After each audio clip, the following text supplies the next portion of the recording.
Exodus chapter 22. If a man steal an ox or a sheep and kill it or sell it, he shall restore 5 oxen for an ox and 4 sheep for a sheep.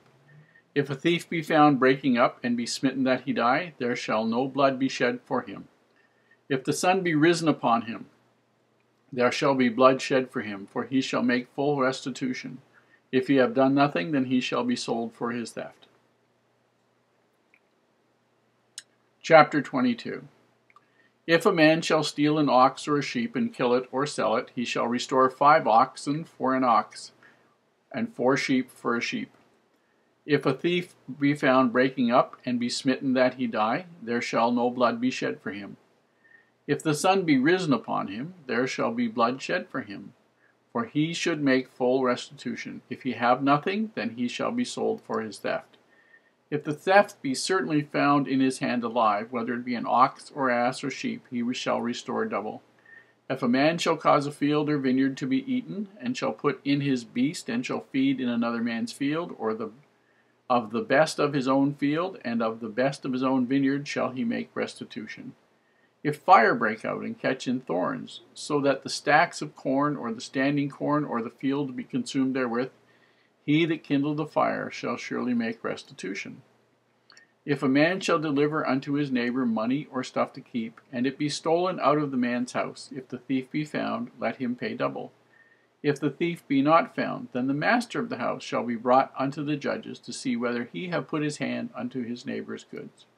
For all manner of trespass, whether it be for ox, for ass, for sheep, for raiment, or for any manner of lost thing which another challenges to be hid, the cause of both parties shall come before the judges, and whom the judges shall condemn, he shall pay double unto his neighbor.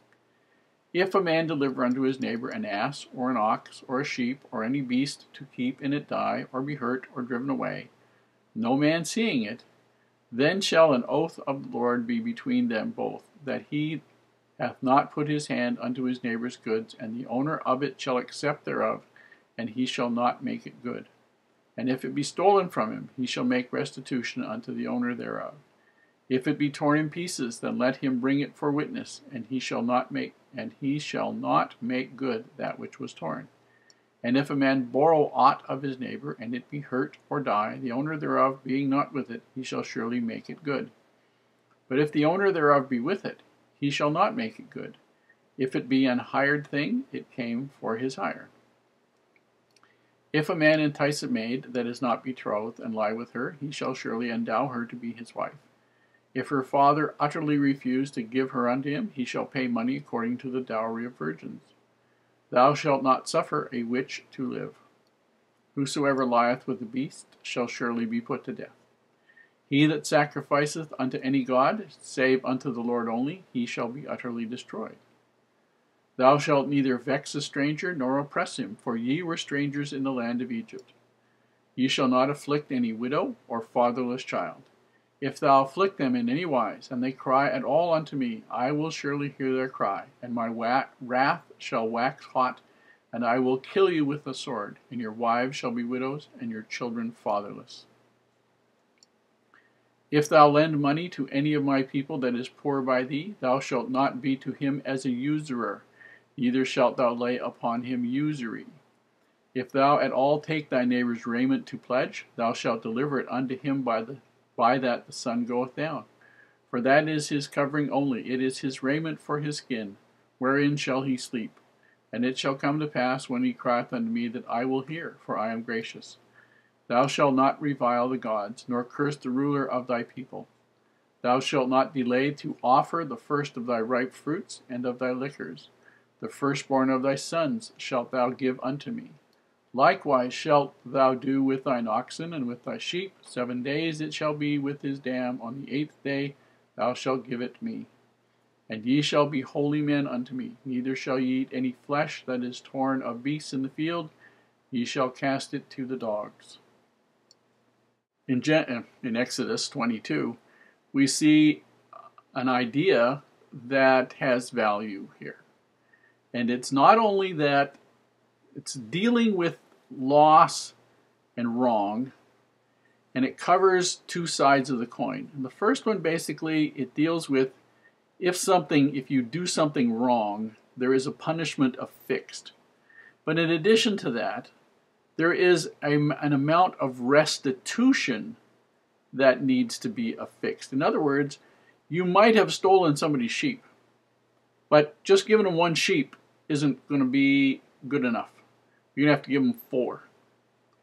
If you take somebody's ox, you're going to have to give them 5. And same thing going through all other kinds of things that somebody might do. And there's a value placed on the present value of what was stolen, what was damaged, what was lost, what was whatever, and the future value of it. For instance, sheep have a fairly high rate of reproduction, and you can get a lot of sheep fairly quickly from a small number. And so if somebody was to steal 5 or 6 sheep, although this year they may only steal 5 or 6 sheep, depending on how productive the sheep were, that could be 18 or 20 sheep next year.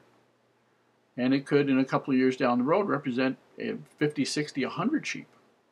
And so there was a massive loss potentially involved. In the case of an ox, for instance, it would take years to train an ox to do the things the ox would do. The ox would pull a plow, the ox would pull a cart. There was training that took place, lots of labor that took place, lots of food and everything. It wasn't just the value of the meat and the hide. And as people who dealt with animals, they understood that. And so they took some pains to make sure these were there. They said that, if, for instance, if somebody was breaking into the house, this thief was breaking into the house, and in the defense of the house you killed the thief, no blood was going to be required of you because you were defending. It was an appropriate thing for you to do to defend your house, and if he died, he shouldn't have been breaking into your house. If, however, it was in the daytime, whole different ballgame, because you could identify who it was. They could be found, and they could be captured, and they could be tried by the judges. And if somebody had stolen something and they didn't have any money to repay because they'd sold it and spent the money, then the person themselves could be sold into slavery, and the money from that, selling them into slavery, could be yours to repay for whatever they had stolen from you. There's a lot here.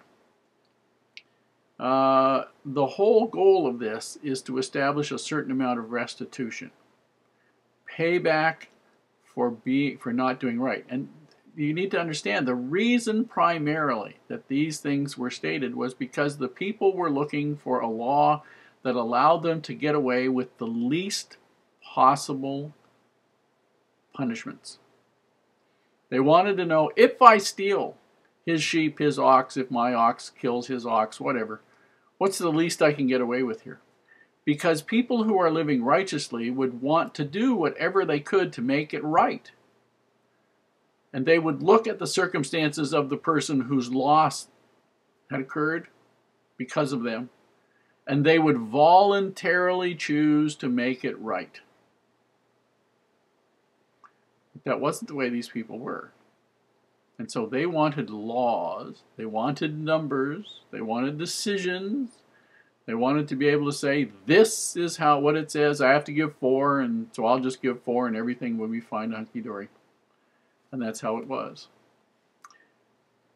Far different cry from what the Savior said.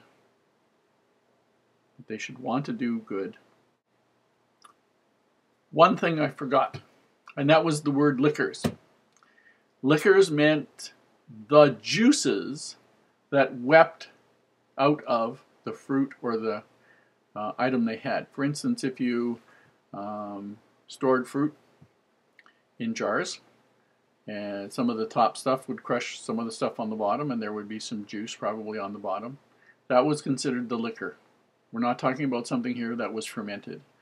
If you had olives, then it would be the oil that when the olives were slightly crushed, that was what it was. You should be prepared to give, and these things were considered, the first pressing of the olive, by the way, was considered the primary, the best of the oil. You should be prepared to give the very finest of everything to God and not keep it back for yourself. And so that was what the liquors meant. It meant you're not going to keep the really good stuff for you, you're going to give it there, and it had nothing to do with anything that was fermented or alcoholic.